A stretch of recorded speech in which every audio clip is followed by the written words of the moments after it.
사도신경으로 신앙 고백함으로 수요 새벽 예배로 하나님께 영광 돌리겠습니다. 전능하사 천지를 만드신 하나님 아버지를 내가 믿사오며 그 외아들 우리 주 예수 그리스도를 믿사오니 이는 성령으로 잉태하사 동정녀 마리아에게 나시고 본디오 빌라도에게 고난을 받으사 십자가에 못 박혀 죽으시고 장사한 지 사흘 만에 죽은 자 가운데서 다시 살아나시며 하늘에 오르사 전능하신 하나님 우편에 앉아 계시다가 저리로서 산자와 죽은 자를 심판하러 오시리라. 성령을 믿사오며 거룩한 공예와 성도가 서로 교통하는 것과 죄를 사하여 주시는 것과 몸이 다시 사는 것과 영원히 사는 것을 믿사옵나이다. 아멘. 찬송가 516장입니다. 찬송가 516장 찬양하겠습니다.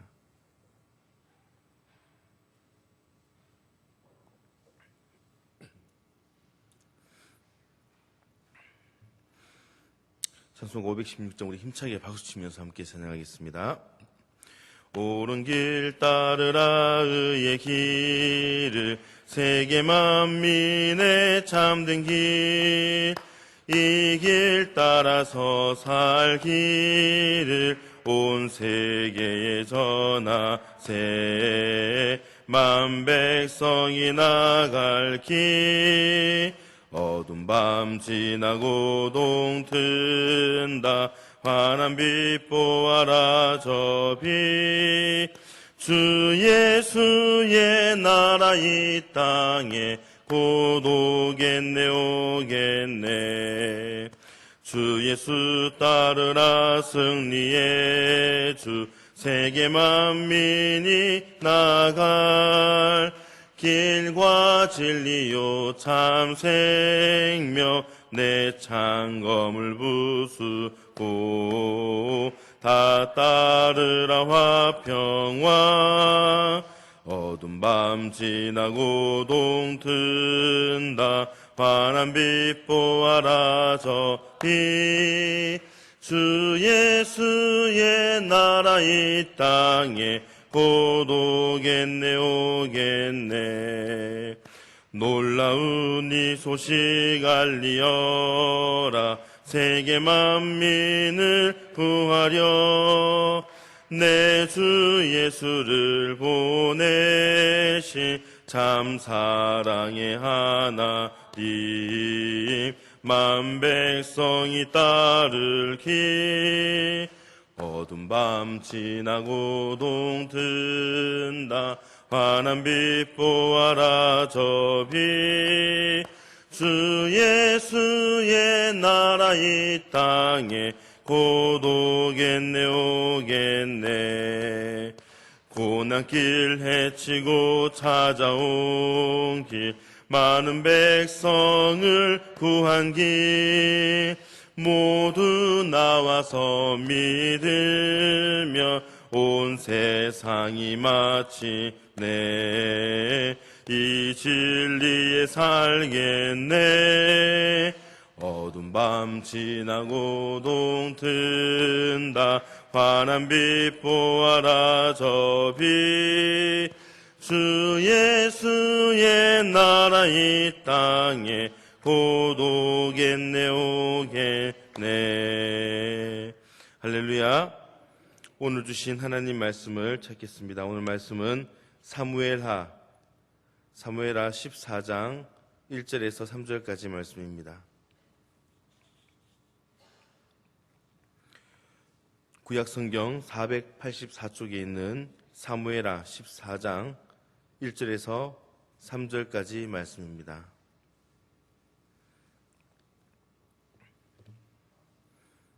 오늘 말씀을 한 목소리로 합독하겠습니다. 수리아의 아들 요압이 왕의 마음이 압살롬에게 향하는 줄 알고 드거아의 사람을 보내 거기서 지혜로운 여인 하나를 데려다가 그에게 이르되 청하건대 너는 상주가 된 것처럼 상복을 입고 기름을 바르지 말고 죽은 사람을 위하여 오래 슬퍼하는 여인같이 하고 왕께 들어가서 그에게 이러이러하게 말하라 고 요압이 그의 입에 할 말을 넣어주니라. 아멘. 할렐루야. 오늘 본문은 다윗 왕의 범죄, 즉 우리아의 아내 밧세바를 범했던 그 죄로 인한 연속된 시련을 보여주고 있습니다. 그 시련은 이제 다윗의 자녀들의 문제들로 이어지게 되는데, 다윗의 첫째 아들 사울 왕의 딸이었던 미갈을 결혼하여서 거기에 나왔던 아들인 이 암논, 다윗 첫째 아들인 암논이 그의 또 배다른 동생 다말을 추행하고, 그로 인해서 다말의 오빠인 압살롬이 2년 후에 이 암논을 보복 살해하는 사건이 일어났습니다. 그 사건으로 인해서 압살롬은 이제 그술로 도망을 갔고 시간은 3년이 지났습니다.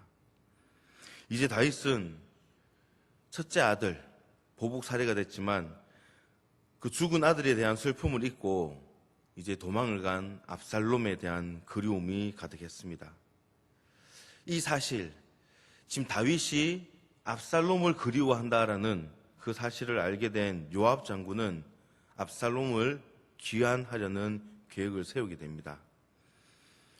왕이 사랑하는 자녀가 지금 왕궁을 떠나서 도망자 신세로 되어 있을 때 그 장군이 왕의 입장을 헤아려서 그 아들을 귀환시키려고 한다고 도움을 주려고 하는 그 충정심, 대단한 충정심으로 보여질 수가 있습니다. 하지만 압살롬의 귀환 계획에는 요압의 다른 계략이 숨겨 있었습니다.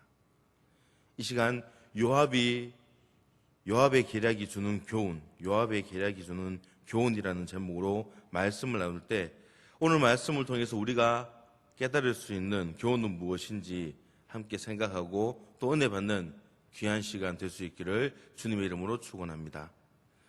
첫 번째로, 우리는 삶 속에서 기회주의적인 태도를 버려야 하는 것입니다. 우리 1절 말씀을 다시 한번 보겠습니다. 수르야의 아들 요압이 왕의 마음이 압살롬에게로 향하는 줄 알고. 요압 장군은 다윗이 압살롬을 그리워한다는 그 사실을 알고 압살롬을 귀환시키기 위한 계획을 세우게 됩니다. 오늘 본문 1절만 보면 이 요압이라는 장군, 요압 장군이 누구였습니까? 어제 말씀에도 나왔지만 이스라엘이 다윗이 암몬 족속과 전쟁을 치렀을 때에 함께 출정을 했던 그 전쟁의 장군이었습니다. 이 본문 1절만 보게 된다면은 이 요압이 다윗의 심정을 굉장히 잘 헤아리는 그런 인물처럼 보여집니다. 그러나 우리가 여기서 알아야 될 것은 요압은 다윗의 그 심정을 잘 헤아려서 다윗을 위하여서 압살롬의 귀환을 추진한 것이 아니었다라는 것입니다. 요압이 압살롬의 귀환을 추진했던 것은 오로지 자신의 이기적인 목적을 달성하기 위한 것이었습니다. 다윗 왕이 압살롬에게 마음이 향했던 이유가 있었습니다. 그것은 단지 첫째 아들인 이 암논을 살해하고 도망친 이 압살롬에 대한 아버지의 정, 아버지로서의 정을 가지고 있었음만을 의미하지는 않습니다. 당시 다윗에게는 여러 명의 아들이 있었습니다. 그런데 장남이었던 이 암논은 다말을 강간한 것으로 인하여서 그의 오빠인 압살롬에 의해 살해당하고 맙니다. 그리고 둘째 아들인 길르압은 일찍 죽었습니다. 그러므로 이제 다윗의 그 보위를 이을 가장 강력한 인물은 남아있는 셋째 아들, 바로 압살롬이었던 것입니다. 압살롬은 비록 암논을 죽이고 살해하고 도주한 상태이긴 하지만 다윗의 마음에는 자연스럽게 그에게 이끌리게 되었던 것입니다. 요압은 바로 이러한 다윗의 마음을 알고 있었던 것이죠. 그래서 요압은 압살롬의 귀환을 추진함으로써 다윗이 죽은 후에 누가 왕이 됩니까? 압살롬이 왕이 되겠죠. 그러면은 그때 이 요압 장군 자신의 입지를 굳히고자 하기 위해서, 더욱더 강화하고자 하기 위해서 이렇게 다윗에게 압살롬을 데려오자라는 그런 계획을 얘기했던 것입니다. 이것은 다윗과 압살롬에 대한 진정한 충정심 때문이 아니라 순전히 자신의 이기적인 목적이 들어있는 것입니다. 요압은 기회주의자였습니다. 내가 어디에 붙으면 더 유리할까? 눈치를 보는 것입니다. 이 점은 나중에 압살롬이 반역함으로써 더 이상 다윗의 보위를 이어갈 수 없는 그런 상황이 되자 나중에 어떻게 됩니까? 다윗이 압살롬을 죽이지 마라. 그래도 나를 대적하려고 했던 이 막내 아들이지만 죽이지 마라. 그런 간곡한 부탁에도 불구하고 압살롬을 무자비하게 살해하는 모습을 통해서 더욱더 분명하게 나타나집니다. 아니, 지금은 이제 데려오자라고 했고 그런 환경이 되지 않을 때, 압살롬이 왕이 될 수 없는 그런 상황이 될 때 도리어 압살롬을 죽이는 그런 모습을 보여지게 됩니다. 그뿐만이 아니라 나중에 아도니아가 반란을 일으킬 때 함께 가담해서 솔로몬을 대적했습니다. 그러면 요압의 이러한 기회주의적인 태도가 어떤 결과를 낳았을까요? 그가 부귀영화를 누렸습니까? 이 요압 장군이 부귀영화를 누렸나요? 맞습니다. 그는 다윗이 정권을 잡을 동안, 살아있을 동안에는 군대 장관으로서 많은 부귀영화를 누렸습니다. 그러나 그러한 부귀영화도 자신의 어떤 기준으로 봤을 때는 부족했다라는 겁니다. 요압 장군, 충분한 부귀영화를 누렸음에도 불구하고 자신이 세웠던 기준만큼은 되지 않았다는 것이죠. 어쩌면 그는 다윗이 죽은 후에 자신이 왕위에 버금가는 그런 권세와 영화를 누리고자 했을지도 모릅니다. 사실 군대 장관의 지위는 그가 그렇게 기회주의적인 그런 태도를 취하지 않아도 충분히 오를 수 있는 자리, 또 지킬 수 있는 자리였습니다. 그의 공로만으로도 그는 그 지위를 충분하게 지킬 수 있었고 그렇게 삶을 살 수 있었습니다. 그러나 그것에 만족하지 않고 더 많은 것을 얻으려고 계속 기회만을 노리고 있었던 것입니다. 그러나 그러한 기회주의적인 태도는 어떤 결과가 낳게 되었습니까? 모든 것을 잃게 되었고 비참하게 최후를 맞이하게 되었습니다. 솔로몬에 의해서 처형당하게 된 것이죠. 즉 기회주의적인 태도로 인하여서 그 최후가 비참해지게 되었다는 것입니다. 이것은 신앙의 세계에서 더욱더 그러합니다. 하나님은 기회주의적인 그런 신앙을 가진 사람들, 그런 신앙인들을 결코 기뻐하지 않습니다. 기회주의적인 신앙이 어떤 겁니까? 하나님을 자신의 이기적인 목적을 위해서 사용하려는 사람들, 하나님을 이기적인 목적을 가지고 신앙생활을 하려는 사람들, 자기의 입맛대로 신앙을 갖기도 하고 때로는 버리기도 하면서 세상과 하나님을 저울질하는 그런 사람들, 또는 하나님과 세상을 겸하여서 섬기려는 자들, 축복이 임할 때에는 하나님을 섬기고 나에게 고난과 어려움이 오면은 신앙을 버리는 그런 자들, 기회주의적인 자들인 겁니다. 이런 자들을 결코 기뻐하시지 않습니다. 하나님께서는 마지막 때에 그들을 분명 심판하실 것입니다. 그러므로 우리는 우리의 삶 속에서 기회주의적인 그런 태도를 버리고 언제나 성실함으로 하나님과 또 많은 성도들을 대할 수 있는 저와 여러분들 될 수 있기를 주님의 이름으로 축원합니다. 두 번째로, 사단은 밝은 길로 인도하는 천사로 가장하여서 성도를 미혹하는 것입니다. 우리 오늘 이 말씀을 다시 한 번 더 1절에 3절까지 말씀을 함께 읽습니다. 수리아의 아들 요압이 왕의 마음이 압살롬에게로 향하는 줄 알고 드로과의 사람을 보내 거기서 지혜로운 여인 하나를 데려다가 그에게 이르되 청하건대 너는 상주가 된 것처럼 상복을 입고 기름을 바르지 말고 죽은 사람을 위하여 오래 슬퍼하는 여인같이 하고 왕께 들어가서 그에게 이러이러하게 말하라고 요압이 그의 입에 할 말을 넣어 주니라. 아멘.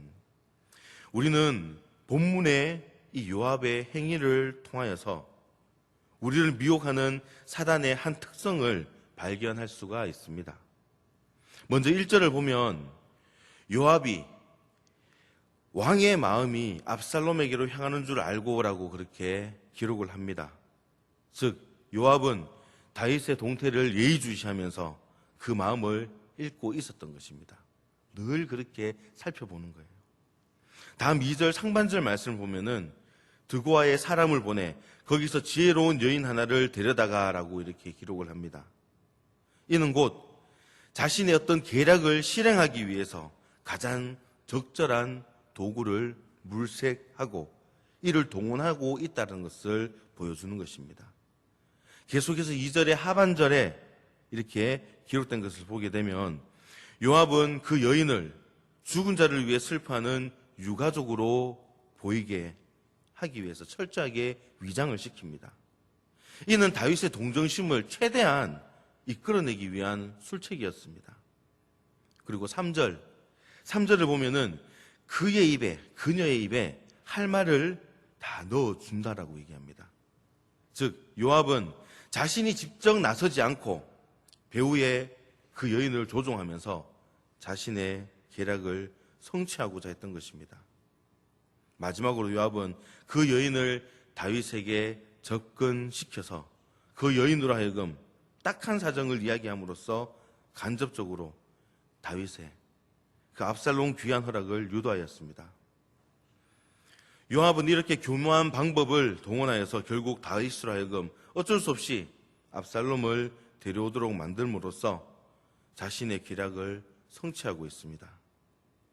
오늘도 이처럼 사단은 여러 방법을 사용하여서 교회와 성도들을 흔들어 놓고 있습니다. 즉 사단은 우리의 어떤 사정들 알고 있습니다.